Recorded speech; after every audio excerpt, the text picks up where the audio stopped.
দেখেন আমি কিন্তু এই জায়গাটায় গাছ লাগাবো, হ্যাঁ, যাতে ভবিষ্যতে আমি ফল খেতে পারি। এর জন্য কোদাল দিয়ে এই জায়গাটা পরিষ্কার করে ভালোভাবে মেরামত করতেছি। কিন্তু এই যে জমিটা, এই জায়গায় কিন্তু গাছ হবে না। আমি জানি যে এই জায়গায় গাছ লাগালেও গাছ হবে না, আর যদিও গাছটা হয় ফলন ভালো হবে না।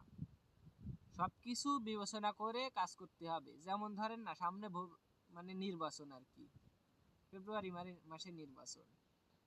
আপনার ঠিক এই গাছ রোয়ার মতনই আপনার নির্বাচনকে বিবেচনা করতে হবে। আপনি এখন যে জায়গাটায় গাছ লাগাবেন সেই জায়গা ভবিষ্যতে ফল হবে কি না এটা আপনারই বুঝতে হবে। তা নাহলে কিন্তু ভুল জায়গায় যদি আপনি গাছ লাগান, আমি যদি এই জায়গায় গাছ লাগাই, এই জায়গায় যদি ফল না হয়, এই জায়গাতে মাটি উঠে গেছে, মাটি উঠে আরেক জায়গায় নিয়ে আসছে, এই জায়গায় গাছ লাগালে গাছ হবে না। এই জন্য আমি এই জায়গায় লাগাচ্ছি। মূল কথাটা হচ্ছে নির্বাচনের সময়ও ঠিক এভাবে বিবেচনা করতে হবে যে কোন জায়গায় ভোট দিলে ভবিষ্যতে সুফল পাওয়া যায়।